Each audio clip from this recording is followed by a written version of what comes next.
Pipoca? Confere. Bebidas? Confere. Controle remoto? Na mão e pronto pro play. Então agora estamos entrando no Sofaverso.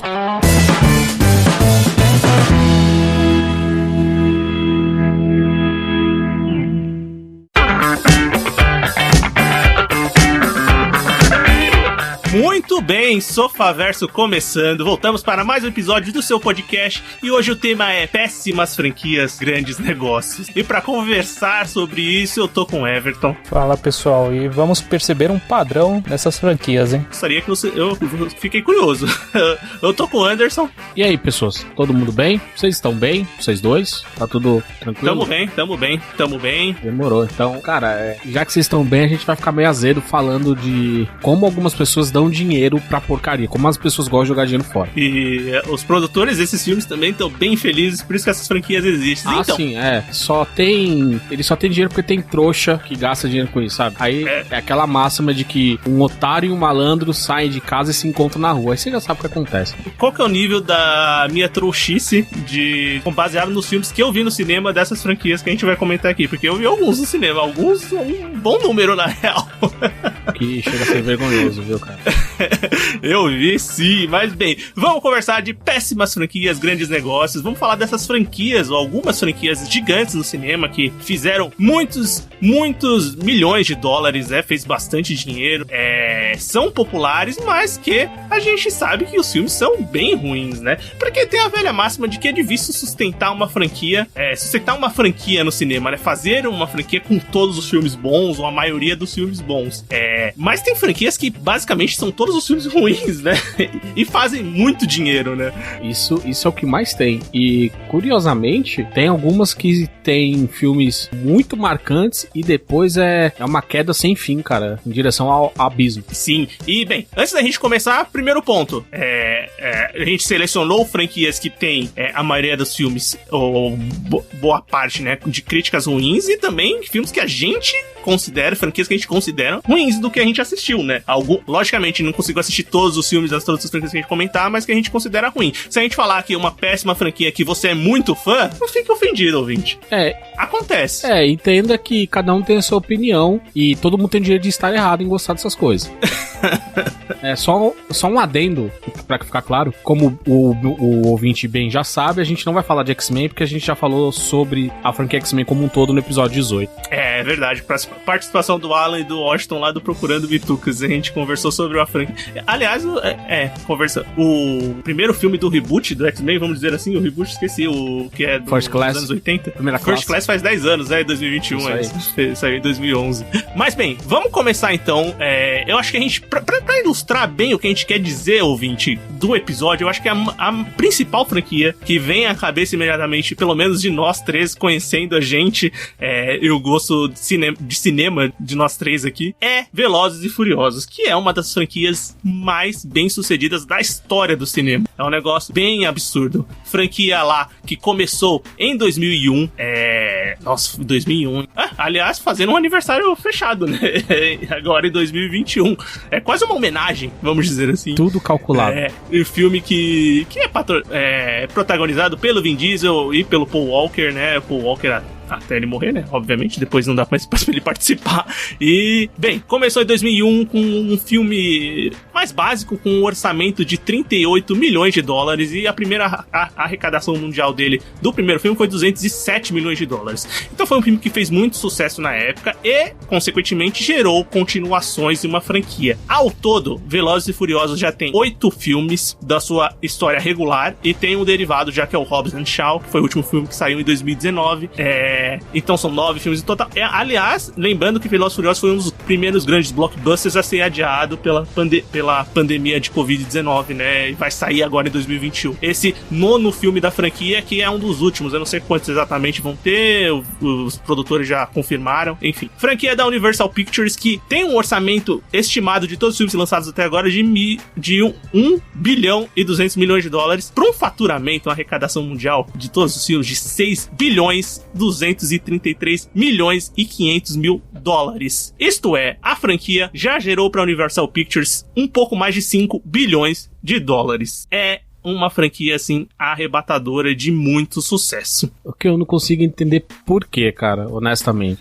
Essa é a primeira discussão. Por que vocês acham que as pessoas gostam tanto de Velozes e Furiosos? E também é uma franquia que se adaptou muito bem e mudou muito durante o seu começo, né? O primeiro filme lá, ele é um filme que tem um pouco de ação lá, até envolvendo gangues e tal, mas o foco dele principal são os carros, é o tuning, que era um negócio muito forte na época, né? Logicamente existe até hoje, mas era mais popular. E as corridas, de fato, né? A franquia foi criada para ser uma corrida de racha de carros, de corridas clandestinas. E se adaptou hoje para uma franquia de ação nonsense.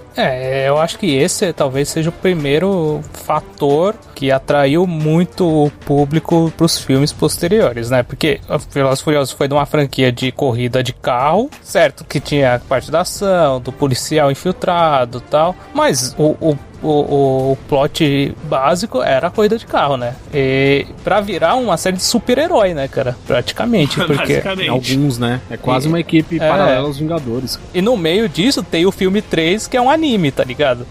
Que, curiosamente, é o que eu mais gosto e que é um dos mais criticados, sabe? Mas a crítica em relação a ele é porque ele não tem os atores principais do elenco e também porque depois ele é acochambrado de qualquer jeito pra ser um prequel da série original, quer dizer, a série em si já nunca fez sentido. E aí eles pegam um filme e tentam costurar uma coisa na outra, fica patético. O filme 3, aliás, é o filme com a menor bilheteria da franquia, né? Ele, na verdade, é quase um fracasso de bilheteria, né? Porque foi um filme que tem um orçamento de 85 milhões e faz 158 milhões de dólares. É quase um fracasso, né? Nas contas deles lá. Mas, e lembrando, o Vin Diesel, que é o principal cara da franquia, é o rosto da franquia, não só à frente das câmeras, mas por trás delas, ele participa do primeiro filme e depois vai voltar só no quarto, né? E a partir do quarto filme que Velozes e Furiosos cria essa cara de ação nonsense. E assim, pra mim o primeiro problema grave de Velozes e Furiosos é o Vin Diesel. É um ator que eu acho horroroso. É tipo um negócio que pra mim ele tem carisma de uma porta. Ele é péssimo pra ação, péssimo pra comédia, péssimo pra drama. Ele é um ator horrível pra mim, né? Então eu já vejo o filme e falo, puta, meu, o Vin Diesel, ele não me convence que ele é o herói, o super-herói que passam nesses filmes, né? E claro que pra completar o combo da desgraça, o parceiro dele era o Paul Walker, que também tinha a espontaneidade de uma pedra, a expressão artística de fogo queimado, sabe? Asfalto queimado, então não servia pra nada, só pra incomodar. Então, curiosamente, duas pessoas que não têm talento nenhum se juntaram e conseguiram enganar os outros pra ganhar dinheiro. Não, e enganaram muito bem, né? Particularmente eu assisti todos os filmes. Eu acho que eu assisti todos os filmes de Velozes e Furiosos. Cara, eu já não tenho mais essa coragem. Eu acho que eu assisti todos os filmes. E alguns eu vi no cinema. E primeiro, é impressionante como uma boa parte, eu até fiquei impressionado, buscando assim notas Rotten Tomatoes, por exemplo, que é o agregador de críticas, o principal que a gente tem quando vai dar uma olhada. Do quinto filme pra frente, todos os filmes têm boas notas. Então, isso por parte dos críticos, não do público, né? Porque do público a nota é alta pra todo mundo. E por parte dos críticos, o filme é bem recebido também. Porque quando ele criou essa vertente aí da ação nonsense, e também eu acho que acrescentando aos poucos atores que são melhores do que os atores, por exemplo, entre o Jason Statham e entre o The Rock, podem não ser o primor, mas são muito melhores que o Vin Diesel e que o Paul Walker, né? Então eles agregam pra franquia de alguma forma e trazem muito público, né? Eles têm carisma, cara. Exatamente. Mas essa é a palavra. Então, e não só isso, principalmente a partir do segundo filme, o impacto foi tão grande a ponto de você ter uma empresa, no caso a Electronic Arts, pegando uma franquia famosa de corrida dela e transformando num jogo que é praticamente Velozes e Furiosos pro computador. Foi o Need for Speed Underground, o primeiro lá de 2003. Então o jogo pegou muito dessa coisa do filme, do tuning, das corridas noturnas, dos rachas, da trilha sonora de ser um rap, um hip hop. É aquele caso clássico da tela influenciando o videogame, né? Então, querendo ou não, foi importante também não só pros desenvolvedores dos filmes, mas também pra indústria de jogos, né? E também tem que levar em consideração que as notas boas, né, podem ser consideradas porque ele cumpre o papel dele, que é realmente aquela diversão visual só, aquela ação nonsense e pronto, sabe? Você não vai tirar nada mais do filme. Não, exatamente isso, Everton. Eu acho que assim, a partir do momento que ele cria essa família do personagem principal, que é o personagem do Vin Diesel, e cria esse conceito de ação nonsense com uma coisa coisa mais grandiosa que a outra a cada filme, cabe do espectador gostar ou não. Pelas bilheterias dá pra ver que uma grande parcela de fãs compra essa ideia e gosta disso. Então se eles entregarem isso em todos os filmes, vai funcionar. Eu acho horrível, eu acho muito mal executado, eu acho muito chato, mas eu não vou gostar de nenhum dos filmes, né? Porque eles vão repetir a fórmula em todos eles. E é basicamente isso, você viu um filme e você viu todos, porque é sempre envolvendo uma equipe que vai fazer um plano milaborante pra assaltar alguém ou resgatar alguém, e sempre tem umas corridas de carro no meio, ou seja, todo filme é a mesma coisa. E falando em termos de Brasil, é impressionante como esse filme, ele é popular aqui no Brasil. Essa franquia é muito popular no Brasil. Eu conheço várias pessoas que simplesmente adoram Velozes e Furiosos, vão, compram pra estreia, é um negócio absurdo, assim, gostam muito. E, obviamente, gente que tá mais acostumada a ir no cinema de fim de semana, uma coisa mais pipoca, adora Velozes e Furiosos, porque realmente é algo que é mais fácil de engolir, certamente. Mais fácil de digerir, né, cara? Se o cara quer só um momento de diversão, de ver coisa explodindo, ver corrida de carro, tá ótimo, tá ligado? Luta, é um prato cheio, sabe? Eu particularmente não gosto nem do tipo de ação do Velozes e Furiosos, tá ligado? Então, pra mim fica... Eu realmente não gosto, então... Mas a maioria do pessoal gosta, né? E tá tudo bem, tá ligado? Por mim... Cada um faz o que quer com o seu dinheiro. Eu continuo não gostando e é isso aí. Eu lembro muito do saudoso host do PapoCast, o Marto, falando que quem gosta de Velozes e Furiosos é basicamente um cheveteiro, cara. É o cara que vive pro carro, que só quer saber do carro, que o que importa na vida dele é o carro, sabe? O cara tem N outras coisas pra fazer, mas é focado no carro. Enfim, tem cada um com seu gosto, né? Isso me lembra, cara, também de uma outra franquia que veio... Essa veio de um brinquedo do parque da Disney e virou uma franquia também com muitos filmes e todos pra mim duvidosos, que é Piratas do Caribe, que a premissa pra mim é ridícula, você fazer um filme a partir de um brinquedo de um parque temático, quer dizer, que tipo de história que você vai inventar ali? Dá na mão dos roteiristas que eles resolvem. Pois é, cara, e infelizmente isso aconteceu a partir de 2003, quando chegou no cinema o primeiro filme, A Maldição do Pérola Negra, e... Cara, um filme que gastou, entre aspas, 140 milhões de dólares e arrecadou 654, a ideia pode ser ruim, mas deu certo, né? Então... Deu muito dinheiro, cara. Muito certo. Não, nesses meados aí da estreia, 2003 até o terceiro filme, 2007, Piratas do Caribe, se não era a franquia mais popular do cinema, era uma das, né? Era um negócio absurdo. A partir do 4 que realmente deu uma caída, mas mesmo assim ainda fez dinheiro pra caralho. Mas muito se deve também ao 50% do filme que é o Jack Sparrow, tá ligado? Ou até mais, sabe? A figura do Jack Sparrow, cara. Assim, a minha memória nostálgica é que eu gostava bastante do primeiro filme.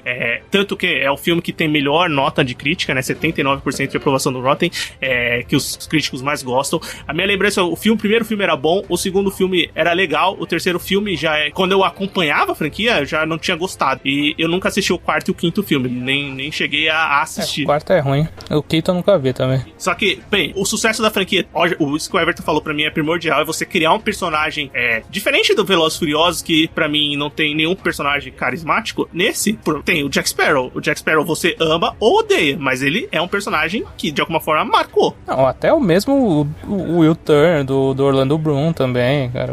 A Keira Knightley também, cara. São personagens marcantes, assim, tipo... dentro do contexto do filme, você tem empatia por eles, sabe? Mas... realmente, tipo, depois do 3, quando acabou a história, teoricamente a história fechada da primeira trilogia, aí foi aquela apelação pro Jack Sparrow, né? Joga o Jack Sparrow em qualquer história, vamos ver o que vai dar, né? Joga o Keith Richards como o pai do Jack Sparrow e todas essas coisas. Tem isso? Tenho. Eu não lembro disso. Eu nem lembrava disso. Você vê como o filme é memorável, só que não. Mas aí, quanto que arrecadou ao todo, você sabe? Quanto gastou, quanto que arrecadou? Olha, o orçamento... o primeiro filme foi um sucesso, né? Quando você pega a ideia de um parque e tem que transformar isso num filme, a Disney não poupa dinheiro pra fazer o seu filme, né? Então, só o primeiro filme, depois eu faço do geral. O primeiro filme, ele teve um orçamento de 140 milhões de dólares. Então, um orçamento altíssimo, né? Pra um grande filme, assim. E é uma arrecadação de 654 milhões e 200 mil dólares. No todo, o orçamento total dos 5 filmes, sendo o último filme do Piratas do Caribe que saiu lá em 2017, Eu não sei se a franquia acabou, né? Sempre tem rumores de que vai sair mais um novo filme, acho mas que acabou. Depois que com o Johnny Depp teve tantos problemas. Exato. Aí, eu não sei se a imagem dele tá totalmente zoada, então não sei se vai continuar. No todo, dos 5 filmes que saíram até agora, o orçamento foi de 1 bilhão 80 milhões de dólares. E a arrecadação mundial dele foi de 4 bilhões 524 milhões e 200 mil dólares. Isso dá um lucrinho pra Disney de 3 bilhões 444 milhões e 200 mil dólares pro bolso da Disney. Coisa que ela deve ter conseguido só nos 2 últimos Avengeiros, né? Não, sim, beleza. Isso aí é um negócio que nem é um dinheiro que é estratosférico. Mas, assim, é uma franquia que deu muito dinheiro pra Disney. Os 5 filmes e se baseando numa ideia de um brinquedo num parque, né? Então, dá pra ver que realmente dá pra tirar dinheiro de qualquer lugar, se você souber fazer e tiver como investir, né? O Elcio puxou de um brinquedo da Disney, né? Eu vou puxar de outro brinquedo, que é o Transformers, né? Que originalmente era o brinquedo famosíssimo da Hasbro, né? Que na mão do Michael Bay virou uma puta de uma franquia gigante, onde tem o primeiro filme que talvez as pessoas não se incomodem tanto, mas o restante todo mundo mete pau, porque ele fica muito naquele problema da característica visual dos efeitos dele, né? Que é aquele estilo do metal totalmente estraçalhado, voando, explosões, coisas aleatórias acontecendo na tela, que marcou muito na franquia, né? Ela que teve início em 2007, né, cara? E teve o último filme em 2018 agora, que foi muito bem recebido, que é o Bumblebee, né? Que é um spin-off, né? Praticamente. É a maior nota de parte de crítica do Rotten. 91%, mó notona, velho. Me atualize, porque eu parei de acompanhar Transformers no primeiro. O Bumblebee é dirigido pelo Michael Bay? Não, ele só ficou na produção, né? Só a produção. Ele é só produtor. Eu acho que isso explica muita coisa. Quem dirige o filme. Porque como o Everton falou, essa coisa do estilo metal retorcido, voando, ele é o filme que você fala, putz, é o Michael Bay. Você identifica o diretor pela cena, porque é tudo muito artificializado, você consegue descrever claramente o que é computador, o que não é. É tudo muito explosivo. Qualquer coisinha tem que ser uma mega explosão. Os cortes das cenas de ação são muito rápidos. Você se perde tentando localizar as coisas que estão acontecendo em tela. Mas, principalmente, o roteiro que é mais furado que um queijo suíço. Então, aí esse é um dos grandes pontos, né? Porque o primeiro filme, ele tem aquela ideia do adolescente achando o alienígena robô e, tipo, essa relação, né? E aí, só, desculpa te interromper, aí você me lembrou também outra merda que eu odeio no Transformers, cara. É protagonizado pelo Shia LaBeouf, cara. Quando ele era minimamente coerente com... eu tinha menos problema de cabeça psicológico, que o cara é dodói. Não, o cara é dodói. E o pior é depois substituir o Shia LaBeouf pelo Mark Wahlberg. Mark, cara. Então, cara, aí tipo, as histórias passaram a fazer nenhum tipo de sentido, sabe? Virou uma desculpa realmente só pra colocar os efeitos na tela, sabe? Não, totalmente. Quando o primeiro filme saiu lá em 2007, e assim, o primeiro ponto é que o filme eu curti na época, eu achei um filme legal, mas quando você assiste o filme, você não consegue pensar muito numa franquia, né? O visual dos Transformers não me incomoda. Eu acho que é uma boa resolução que eles fizeram. Mas, obviamente, quando uma coisa dá certo, o pessoal quer tirar o máximo, né? E a partir daí, aí o negócio fica complicado, porque é difícil você criar os Transformers, os robôs que vão aparecer na tela lá, sejam os vilões, os vilões ou os personagens do bonzinhos, né, do time do bem, e mudar, né, fazer um design bem diferente. Aí eu acho que começa a ficar muita coisa igual, aí fica tudo... E outra, quando você tá trabalhando com esse tipo de filme, né, que você tem o robô gigante, né, e você dá na mão do Michael Bay, que é um diretor que é um diretor famoso por filmes de ação, mas que também é famoso pela falta de coerência das suas cenas de ação, pela sua bagunça, fica só um monte de coisa na tela. O segundo filme, a partir do segundo filme, é incompreensível o que acontece. É um negócio, assim, assustador. A geografia da cena cara, não dá pra distinguir o que tá acontecendo em tela.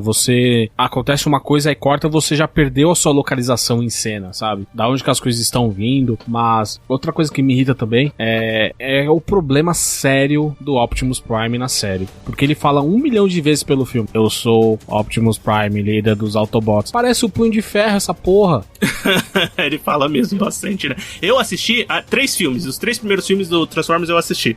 Os 3 últimos, os 2 da franquia principal e o Bumblebee eu não assisti, mesmo sendo o Bumblebee um filme que em 2018 foi um filme que foi muito bem recebido pela crítica e tal. Mesmo sendo um filme com o menor arrecadação de todos, né? Mas o ponto mais baixo dessa franquia é o penúltimo filme, O Último Cavaleiro, que é a história dos Transformers na Idade Média da Távola Redonda. O que tá acontecendo, cara? Cara, eu assisti... Eu vi um trecho desse filme e eu fiquei perturbado. A cena inicial do filme eu assisti. Eu assisti a cena inicial do filme que vai contando... Primeiro, quem conta essa história é o Anthony Hopkins. O cara contrataram o Anthony Hopkins pra participar do filme. E ele foi lá e fez. Na época ele falou que gostou de trabalhar com o Michael Bay. Gostou do quanto que ele ganhou dinheiro pra fazer esse filme, né? Com certeza que não deve ter sido pouco, né? Pra entrar numa bucha dessa. Mas enfim, é um filme que dá muito dinheiro pro ator com Sintra. E assim, eles vão entrar nessas franquias grandes por mais bosta que o filme seja. Mas assim, essa cena inicial, como você começa a assistir e fala, meu, não tem condições de assistir isso, velho. É um negócio totalmente... sem sentido. E o motivo é que o pessoal ainda assiste muito o filme, é basicamente que nem o Velozes e Furiosos, né, cara? Que é uma ação que você não precisa pensar muito pra digerir, sabe? É muito visual, todas aquelas explosões na tela, história qualquer coisa, sabe? E por aí vai, né?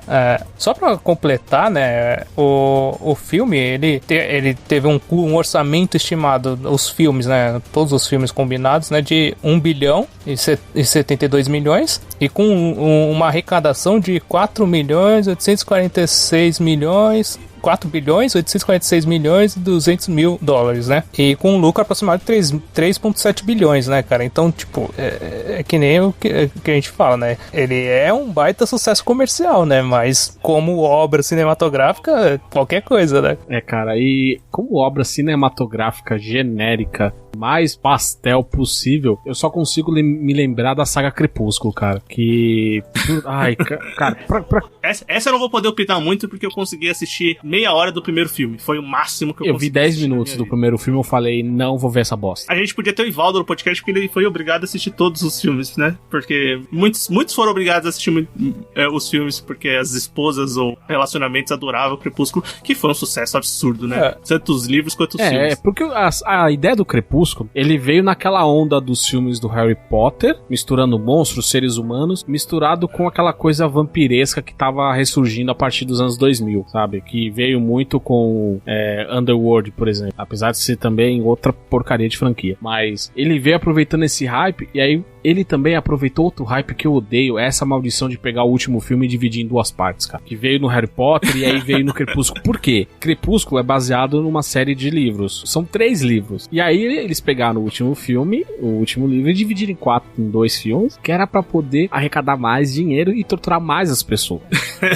Não era tortura suficiente, né? Porque pra começar, Crepúsculo, a premissa já é toda cagada. É um ser humano, uma menina interpretada por uma pedra, e onde ela se apaixona por um vampiro. E aí começa toda a cagada. É o negócio do vampiro que entra no sol e não pega fogo, ele brilha, parece purpurina. É o lobisomem bonzinho. E aí tem a rixa entre eles, e tem a falta de atuação dos atores, todos muito péssimos. E tudo isso é combinado com um orçamento de 37 milhões de dólares, à época do primeiro filme, 2008, e rendeu... Acho, né? E rendeu quase 400 milhões de dólares, cara. É muito dinheiro, velho. Cara, o último filme, ele é praticamente um golpe aplicado nas pessoas, cara, porque eles guardaram, tipo, a parte final, a luta final, os acontecimentos finais vão ser nesse filme, vai ser gigante, e é patético, velho. Eu já assisti, ridículo, cara. Praticamente, tipo, eu assisti já o último filme quase inteiro, porque eu fiquei curioso em saber, mano, qual é desse filme? Mano, é patético esse filme, é ridículo, velho. E curiosamente é o que mais deu dinheiro até hoje. Ele deu 829 milhões de arrecadação por um orçamento de 120, quer dizer, é uma diferença aí de quase 700 milhões de dólares, cara. É muito dinheiro jogado fora, velho. Não, é demais. Mas o Crepúsculo,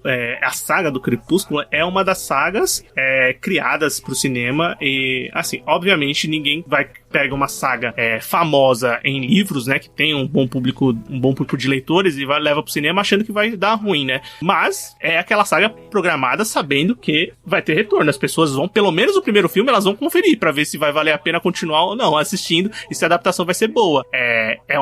Era fadada a dar certo, né? Tipo, eles fizeram dinheiro, pra dar certo. E idade, obviamente. Porque artisticamente é uma bomba. Porque, exatamente, artisticamente.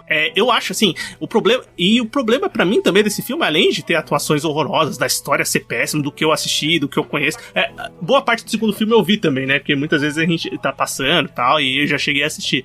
Pouco do começo, do primeiro filme e um pouco do final. Mas é o suficiente pra você entender que o contexto todo é uma porcaria. Eu acho os filmes muito... Esteticamente, os filmes são muito ruins, né? Muito feio. A fotografia, é tudo... Você assiste o filme, parece que é um filme de baixo orçamento. Isso que eu ia falar, velho. Parece um filme que não teve investimento, tá ligado?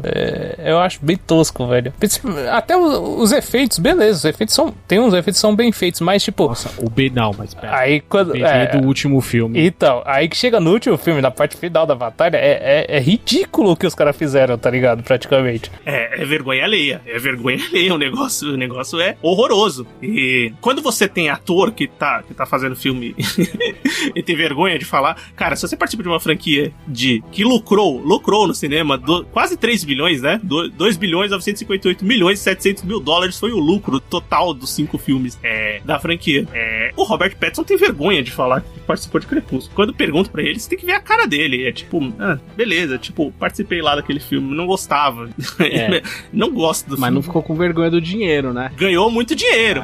Ganhou, com certeza, fez a carreira dele. Mesmo porque é um ator que depois disso partiu pra fazer só filme B, né? E ele saiu das grandes franquias, né? Pelo menos por um tempo. Mas o que é pior, cara, eu não consigo entender nomes como Anna Kendrick, Michael Sheen. O que o Michael Sheen tá fazendo nesse filme, cara? Não, ele tava perdido, só pode ser isso, cara. Não, eu acho que foi porque na época ele tava fazendo aquela série Master of Sex do Showtime, então eu acho que foi alguma coisa assim, cara, faz isso aqui pra você continuar nos Estados Unidos, não ter que voltar pra Inglaterra e etc. Porque, cara, o papel dele é cretino nesse filme. Cara, eu não posso nem... Eu tenho certeza que o papel dele é cretino. Ele é o líder de uma família ancestral de vampiros que quer dominar... Enfim, é história genérica, cara. Não tenta entender Crepúsculo, velho. Cara, e... Quando você tem... como eu falei, né, tem várias franquias que são baseadas em livros que são feitas pra você lucrar, ganhar muitos dinheiros. E tem uma franquia específica que ela é derivada... O livro já foi derivado do Crepúsculo. Meu Deus. Que é Os 50 Tons de Cinza. Primeira pergunta, por curiosa, alguém já assistiu algum filme de 50 Tons de Cinza? Não, mas vira e mexe eu vejo um pedaço porque, curiosamente, a minha irmã adora tanto a saga Crepúsculo quanto os 50 Tons de Cinza. Espero que ela não escute o podcast. Não, ela não escuta. Você já deve ter xingado pra ela também, falado da cara dela. Enfim. Ela tem os livros, ela vê os filmes, e é uma parada que eu não entendo, cara. A começar primeiro, é uma fanfic de uma obra ruim, que é Crepúsculo. Sim. Já começa por aí. É uma fanfic de uma obra... Exatamente. É uma fanfic pornô de uma obra ruim, né? Isso. É literalmente isso, cara. É literalmente isso. Os livros, né, de 50 Tons de Cinza, o primeiro livro, ele foi criado a partir de uma fanfic da autora Stephenie Meyer. De Crepúsculo, que era muito... Stephenie Meyer é a autora do Crepúsculo, né? Esqueci o nome da autora do 50 Tons de Cinza. Caguei. Me desculpa. Esqueci o nome dela. E, bem, ela criou uma fanfic, né, que era baseada no Crepúsculo. A partir daí gerou seu livro, que foi um sucesso gigantesco. E não demoraria a chegar no cinema, né? Em 2015 a gente tem a estreia de 50 Tons de Cinza. São 3 filmes da franquia, ainda bem, é uma franquia curta, mas que fez muito dinheiro, né? Porque era certo que ia fazer dinheiro, né? É uma franquia que tem um orçamento estimado de 150 milhões de dólares pros 3 filmes e uma arrecadação de 1 bilhão 322 milhões e 500 mil dólares, né? Dá um lucrinho de 1 bilhão 172 milhões e 500 mil dólares pra franquia de 50 Tons de Cinza. Eu cheguei a assistir um pouco do primeiro filme, mas é um negócio tão horrível, tão mal feito, tão mal interpretado, uma história tão horrorosa que você fala, não dá pra continuar assistindo. Ele é nível, acho até ofensivo pras novelas mexicanas, mas é nível novela mexicana ruim. É novela mexicana ruim, eu não tô falando de novela mexicana usurpadora, que é tipo clássico. Novela mexicana é aquela que você assiste e fala, meu Deus, o que tá acontecendo? Entendo, isso. Mas, infelizmente, esse tipo de filme também voltou à moda agora, com esse filme da Netflix 365 Dias também, que é basicamente isso, é um filme pornô onde a mulher sofre uma série de abusos E, incrivelmente ela se apaixona pelo cara. Ou seja, vai contra tudo o que tá acontecendo no mundo atualmente, sabe? Além de passar uma mensagem totalmente cagada, não faz sentido, sabe? Você exaltar o tipo de abuso e de assédio que todo mundo tá lutando contra. Então, o filme, além de ter uma premissa idiota, a execução é muito mal feita porque os atores não têm carisma e eles não têm química em cena. Você percebe que eles estão se suportando porque fora das telas... Eles se odeiam, né? Tem cara. essa história. Então uma premissa já era cagada e uma execução dessa não tinha como vir uma coisa boa, apesar do dinheiro que deu. E assim, a crítica odeia o filme, não por falta de méritos do próprio, né, pra ser odiado.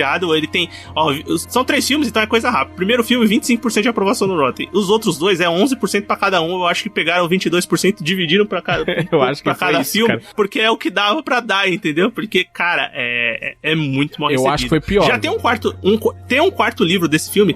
Sabe, quando a pessoa quer lucrar e sabe que o público vai comprar, aposta, continua na aposta, né? Saíram esses 3 livros, né? Porra, baita sucesso. Agora ela lançou um filme que é a mesma um livro que é a mesma história, só que do ponto de vista do homem, né? Porque o livro é contado pelo ponto de vista da mulher, né? Da protagonista. Agora é o contrário. Agora não sei se, provavelmente isso uma hora vai chegar no cinema. Não sei se com os mesmos atores, porque eu acho que eles não vão conseguir, eles vão querer fazer mais. Ah, cara, eu não duvido. E a autora provando que enquanto tiver otário na internet, ela tá ganhando dinheiro, porque você pegar um livro que é ruim e lançar sob o ponto de vista do outro personagem, cara, é chamar os outros de trouxa, né? Cara, foi a primeira coisa que eu pensei quando eu descobri que existia isso, mas enfim. Sabe, assim, lançar anos depois não é você fazer uma obra em paralelo, por exemplo. Ou então você muda o foco da história num livro seguinte, sabe? O primeiro livro é ela olhando, o segundo livro é ele, beleza. Ela literalmente tá chamando os outros de besta e fala, olha aqui meu novo livro. É o primeiro livro, só que agora você troca todos os pronomes que eram ela por ele. É o primeiro ao contrário. Caralho, velho. E as pessoas compram essa ideia, eu não entendo isso. Pois é, sua irmã já deve ter lido, Anderson. Não sei. Aí eu já me perdi, cara, porque tem eu prefiro não descobrir. Tem coisas que a gente só aceita e segue a vida, sabe? Ai. Saindo agora do mundinho crepúsculo, né? E de suas fanfics malditas, uma adaptação de uma franquia que adapta um jogo de videogame extremamente famoso, que é o do Resident Evil, também é uma franquia que faturou muito e é extremamente horrorosa, sabe? O Paul W.S. Anderson, ele é um fanfarrão, velho. Nosso querido, né? Quem escuta o Sofaverso sabe que a gente adora o Paul W.S. Anderson, sabe? Quem é dos nossos diretores favoritos. Um dia vai ter filmografia dele aqui, se prepare. Aguardo. Porque, assim, todo o contexto do filme do Resident Evil, né? O primeiro filme, ele já entra com essa história de uma protagonista que não existe nos jogos e já mudar praticamente a ideia do jogo, sabe? O que era um survival horror vira muito mais um filme de ação. Tá certo, o primeiro ainda tem uns toques de terror, tá? Um gore, assim. Mas você já percebe que vai mudar. Principalmente quando você vê a protagonista dando voadora em cachorro, tá ligado? Isso é... E chega o segundo filme, onde ele já tenta jogar a ideia de um jogo extremamente famoso, do Resident Evil 3, né? No Apocalipse, e também caga tudo, faz uma outra história, e nisso ele foi se enrolando e criou uma própria história dele, só utilizando o nome dos personagens e das coisas que acontecem no jogo, né? Então, realmente, essa é uma das franquias que eu acho que mais exemplifica isso, que é uma franquia horrorosa, mas que atraiu muito o público. Tem muita gente que nunca jogou os videogames, os jogos, né? E curtia os filmes, né? Porque não sabia a origem, né? Isso me irrita, cara, honestamente. Eu lembro a época do lançamento do primeiro filme, que eu tinha um vizinho e eu tinha um Sega Saturn e eu jogava muito aquele primeiro Resident Evil. E já tinha terminado algumas vezes. E aí o cara chegou um dia lá em casa e viu jogando ele. Caralho, é o jogo do filme, que não sei o que. Eu falei, parou, o jogo é de 96. Tá? O filme não tem nada a ver com o jogo. E ainda bem, porque o filme é uma merda. O jogo é muito bom, o filme é uma merda. Aí ele, não, porque a história... Eu falei, cara, não tem nada a ver, esquece. Mas sabe, ou seja, muita gente, talvez hoje sabe, porque tem internet, tem informação aí, mas à época, o que tinha de gente falando que o jogo tava copiando o filme, cara, eu queria matar um, velho. Olha, na minha memória nostálgica, eu lembro que na época eu gostei do primeiro filme. Lembro de ter assistido e falando assim, pô, o filme não é o melhor filme do mundo, mas é um filme passável. Mas na primeira reassistida que eu dei, eu falei, esse filme é uma merda. Foi um negócio de memória mesmo, né, que você cria. Os outros filmes, os que eu assisti, alguns eu não assisti, obviamente. Eu assisti o 2, o Apocalipse, eu assisti, e eu assisti o Recomeço. O Recomeço a gente assistiu no cinema? O 3D do cinema. É o que tem o Albert Wesker, é o primeiro que ele aparece, viu, assim, de você fato. Já viu a luta final desse filme de novo? Não. É uma das coisas mais ridículas que existe, cara. É muito bizarro, velho. Então, e eu lembro que eu fui ver muitos Os outros filmes eu não vi. Porque eu queria ver a Jill Valentine, como que ela ia ser caracterizada. E é basicamente um cosplay e uma péssima interpretação. E aí no filme seguinte eles trazem irrelevante a Claire Redfield de qualquer maneira pra história do filme. Falar, ai meu Deus do céu. Não, o terceiro filme, até hoje eu nunca tive coragem de ver, muito porque ele parece qualquer coisa menos Resident Evil, sabe? Exato. E como tudo que é ruim pode piorar, cara, eu acho que eu nasci já na veia do Benjamin Button. É o Benjamin Button, né? O filme do Brad Pitt, não é isso? É que é o mesmo nome do piloto. Aí eu me confundo às vezes. Começa velho e vai... Não, mas é que tem o piloto de mesmo nome, enfim. Mas aí o que acontece? Você pode ver que todos esses filmes que a gente fala, 2001, 2002, 2003, eu já acho uma merda, cara. Sim, é o período, né, cinematográfico ali. Tem essas grandes franquias a gente tá vendo que muitas começaram mais ou menos no mesmo período, né? Resident Evil aqui, a gente tá falando que começou em 2002. É bem isso mesmo. E só pra pontuar, pra finalizar, o Resident, né, pô, ele teve um lucro, ele não é comparável com, por exemplo, Velozes e Furiosos e tal, mas ele teve um lucro de 900 milhões, né, cara? Porra, é muita grana, 900 dinheiro, milhões de dólares pra uma franquia horrorosa e, assim, que reforça a chaga que a adaptação de videogame leva pro cinema, né? Tem que carregar essa cruz de que, os filmes de videogame não são bem adaptados pro cinema. Óbvio, a franquia que fez sucesso Resident Evil é horrorosa, ela patética. Não é uma adaptação, é só um nome e uma franquia criada, nova, que pega os personagens e vai jogando lá. Vamos ver se a Netflix acerta, né? Porque vai sair a série da Netflix, hein?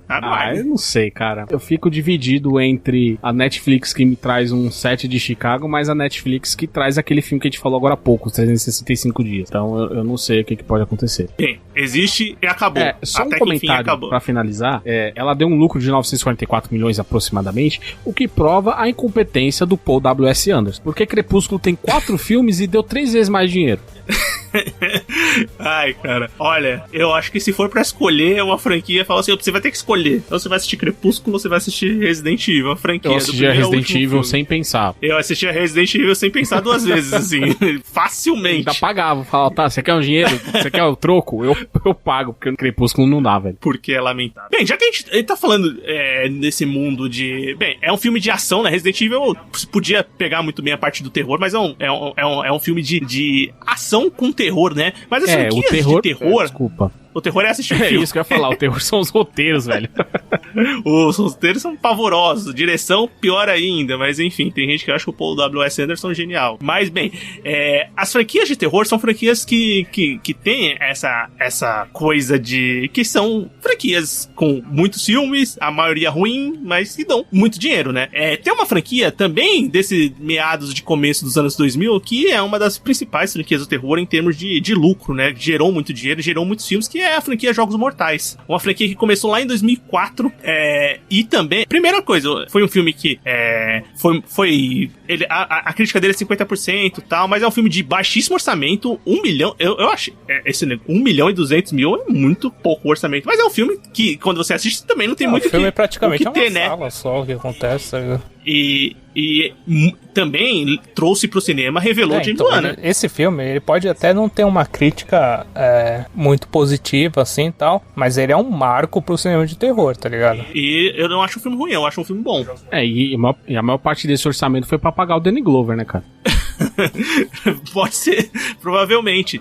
E com um orçamento baixíssimo de 1 milhão e 200 mil, ele arrecadou 100 milhões de dólares, 103 milhões de dólares. É curioso, né? Ele começa como todo filme de terror típico, que é um filme de baixíssimo orçamento, mas que pega todo mundo de surpresa e dá um caminhão de dinheiro. É o que geram as franquias, né, Anderson? Muito a gente conversou lá no Sexta-feira 13, lá no BMF Sexta-feira 13. Você vê a oportunidade, né? Você faz o primeiro filme com orçamento baixo, você você gera muito dinheiro. Então, vamos continuar, né? Vamos espremer. E espremer os Jogos Mortais muito, né? São 8 filmes.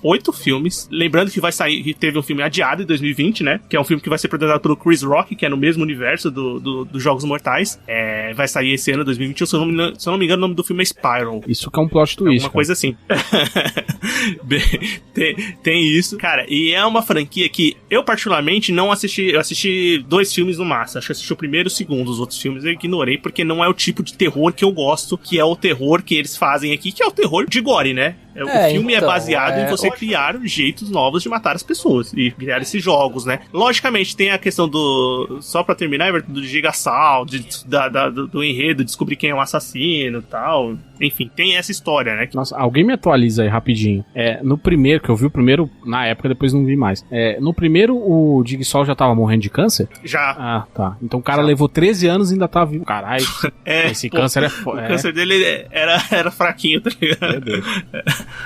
Que é o primeiro filme, ele tem a pegada do gore, da questão visual muito forte, mas tem a parte do, porque eles estão lá, o que aconteceu, porque eles foram pegos, tal, quem tá fazendo isso, beleza. A partir do segundo filme em diante, ele começa a ser realmente isso, maneiras criativas de matar pessoas, e a história fica de segundo plano, sabe? Então, como toda franquia, né? Sexta-feira 13, A Hora do Pesadelo, Halloween, Hellraiser, todas elas têm um primeiro filme incrível e divertido e depois descamba pro quem consegue ser mais criativo na hora de matar outra pessoa. Sim, exatamente.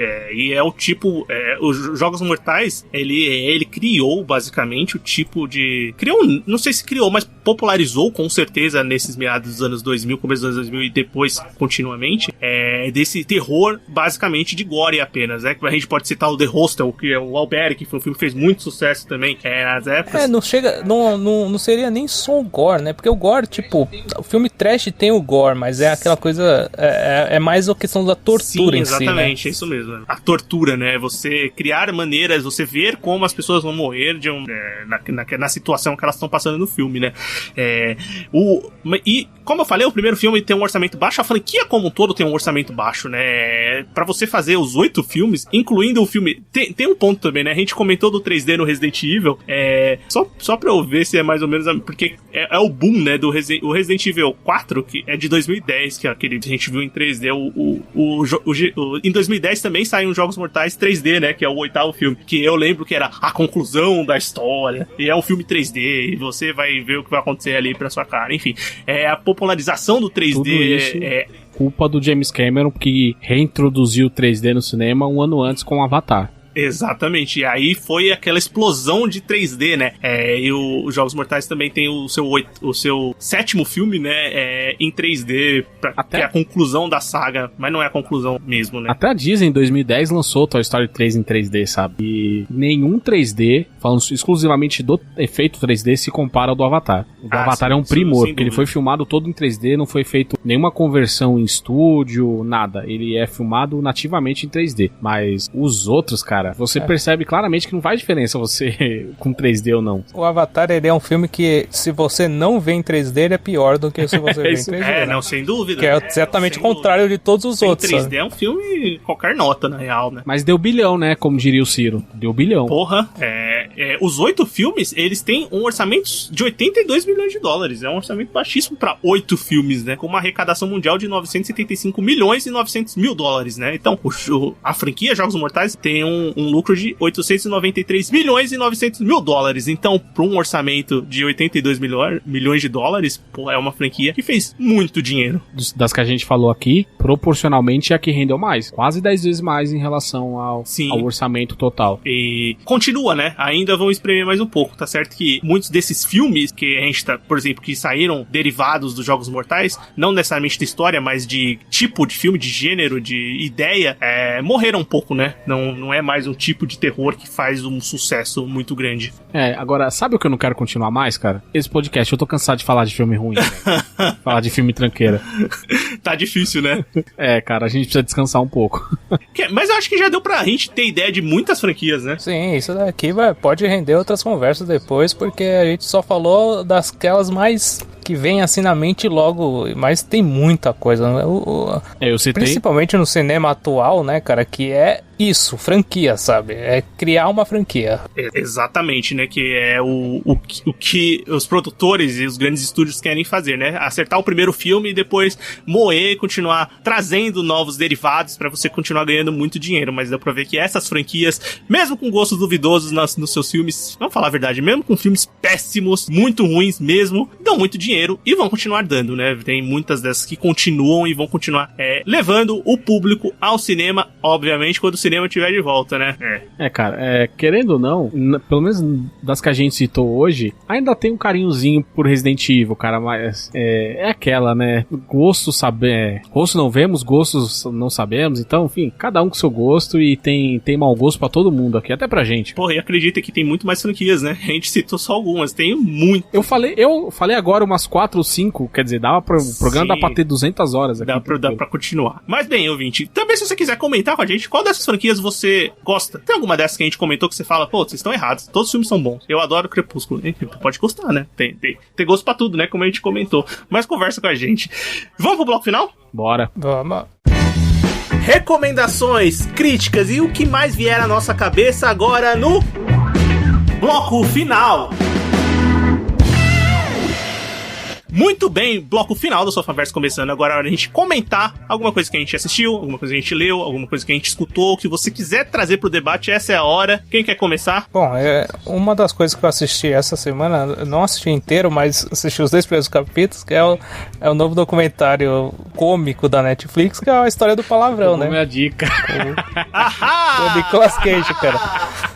É maravilhoso, cara. Não tem como não falar, né, então, cara? A gente pode fazer uma dica conjunta, então, cara, que esse programa é maravilhoso. Sim. Porque é aquele estilo de programa informativo, só que em vez de falar da história do, sei lá, do macarrão, ele fala da história do funk, do shit, tá ligado? Você tem que falar a parte principal, de quem narra isso tudo, né? Que é o maravilhoso Nicolas Cage, cara. Não, então eu preciso completar porque eu assisti essa série inteira ontem. São 6 episódios de 20 minutos, quer dizer, rapidinho você assiste, em 2 horas você assistiu uma série documental maravilhosa. O ponto importante aqui é que é o Nicolas Cage interpretando uma versão mais escrachada dele mesmo, sem roteiro. O cara tá roteiro? Livre, leve e solto. A parte dele é sem roteiro, é maravilhosa, cara. Não, é muito bom, cara. Ele usando ele mesmo de exemplo. Cara, eu ri demais nisso, velho. Vamos pegar aqui bom, esse ator aleatório. Aí aparece a foto dele na cara. Maravilhoso. Cara, é bem legal, porque ele além de ser, tipo, engraçado, ele é informativo de uma certa maneira, né, cara? Sim, cara. É muito interessante. Tem algumas informações bem legais de palavras que datam, sabe, da Bíblia, que palavrões que vieram, um palavrão específico que veio da Bíblia, sabe? Então, que eu nunca ia imaginar isso. E ia ser muito interessante ter uma série dessa pro Brasil também, sabe? Concordo. E quem seria o Nicolas Cage brasileiro? Eu acho que não existe. O Nicolas Cage é único, né, cara? Ele é especial. Eu acho que ele devia aprender a falar português, cara. Pode ser. Ia ser muito mais brilhante. Mas nada. Sabe quem que pode colocar, cara? Pode colocar o Kaito Mane do Choque de Cultura também pra apresentar. Pode ser. A versão Rogerinho com raiva. A pessoa perfeita era a Dercy Gonçalves. Porra, verdade. Verdade, né? Faz todo Saudosa, sentido. Velho. Porra. Bem, pela primeira vez na história, dica conjunta, eu gostei dessa. Não, cara, eu fui capturado por isso aí, cara. Eu Eu vi o trailer e falei, vou ver qual que é desse negócio aqui. Quando eu fui ver, eu terminei o 6º episódio, sabe? Parada muito louca. A minha dica tá na Netflix também, que foi uma série que eu maratonei essa semana. Foi a minha companheira de transporte público que se chama Godless, que é uma série de 2017, original Netflix, uma minissérie. E muito do ano passado, uma das séries de maior sucesso na Netflix foi o Gambito da Rainha, né? E é uma série que é toda construída, o showrunner por trás dela é o Scott Frank, que é o mesmo cara que já tinha feito Godless pra Netflix em 2017. Cara, que minissérie espetacular. Eu lembro que em 2018 ela participou das premiações do Emmy pra minissérie, o Jeff Daniels ganhou, na época ele é um dos personagens principais da série, e não é à toa. Agora eu assisti, é uma puta produção, ela se passa ali no Novo México, lá no Velho Oeste, então é uma história de Velho Oeste americano, passa em 1884, e o Jeff Daniels vive o Frank Griffin, que é um fora da lei, com seu grupo de fora da lei, reis, aqueles caras que chegam e saqueiam as cidades. E ele tá procurando um cara que traiu o grupo dele, que é o Roy Good. E o Roy Good vai se esconder numa cidadinha chamada La Belle, que não é nem uma cidade, é tipo um povoado, que é basicamente apidado só por mulheres, porque os homens, isso logo conta no começo da série, os homens morreram na mineração, que tinha muito, né, esse negócio lá de mineração da época. Era a descoberta do Oeste, né? Exatamente. E a série vai contar esse enredo. O grupo do Frank Griffin, o Frank Griffin querendo achar o Roy Good e contar, obviamente, a história dessas mulheres em La Belle. E, bem, é uma construção de personagens, assim, absurda. O Jeff Daniels, nessa série tá monstruoso. Não que tenham dúvida que ele era um ótimo ator, né? Mas, é um dos melhores vilões que eu já vi em série, de longe. É um negócio absurdo. Tem o último episódio, um dos melhores episódios de série que eu já vi. O negócio vale muito a pena assistir. Godless, essas minisséries da Netflix. Mas tem que ter com tempo, porque os capítulos são grandes, viu? São 7 episódios, mas os capítulos... Tem 2 capítulos de 50 minutos, o resto é tudo mais de 1 hora. É quase mini-filmes, né? É filmes, né? A Netflix não se prende à questão de temporada, do tempo dos episódios, né? Não tem essa. Aqui é tipo 1 hora e pouco, 1 hora e pouco, 1 hora e pouco, 50 e 1 hora e pouco. Mas vale muito a pena conferir, porque você vê que a Netflix ainda tem séries, assim, incríveis no seu catálogo, séries originais, né? Agora falando sério, a minha dica é um revival / reboot / continuação de uma série animada dos anos 90 que é Animaniacs, do Hulu, e que já teve seus 3 episódios. Você conseguiu ir para os Estados Unidos assistir? Conseguiu ir para os Estados Unidos? Não, eu recebi em casa, legal, no conforto da minha casa. Eu não tô saindo de casa, não, cara. Tá. Pandemia. E toda a trupe original tá de volta, dos dubladores, dos roteiristas, quer dizer, a loucura máxima tá lá, e o bom é que a série ela voltou com um design mais clean, mais moderno, mas sem perder a essência original que ela tinha, e principalmente o humor. Ela voltou atacando tudo e todos, cara. Não sobrou pra ninguém nessa nova temporada, e é uma série que eu recomendo. Tem 3 episódios só, tá disponível aí pra quem conseguir usar a internet. Quem sabe usar a internet pré-streaming vai saber localizar a série, e eu recomendo que veja, porque quem gostou do desenho dos anos 90 vai gostar do desenho de agora. E quem não conhece é uma boa chance de conhecer também. Bem legal, bem nostálgico e... Bem, era uma coisa que tava no nosso radar, né, de qualquer jeito. Eu tava maluco pra assistir, cara. Ainda bem que eu consegui colocar a mão nisso. É isso, né, galera? Ouvinte, muito obrigado por escutar mais um episódio. Se você quer continuar escutando o Sofaverso, entra no nosso site sofaverso.com.br. Lá tem todos os episódios do podcast. Toda semana tem episódio novo. Procura a gente no seu agregador favorito de podcast, se é assim que você escuta, seja ele Google Podcasts, o Deezer, o Spotify, a gente tá lá. Quer conversar com a gente? Manda e-mail pra gente, podcastsofaverso@gmail.com, ou procura a gente nas nossas redes sociais, Instagram Sofaverso, Twitter Sofaverso. E se você quiser conversar com a gente, tem um grupo no Telegram de ouvintes, que você será muito bem-vindo. Tem um link de convite aqui no post do episódio. Muito obrigado, até a próxima, valeu! Até a próxima, tchau, tchau. Falou!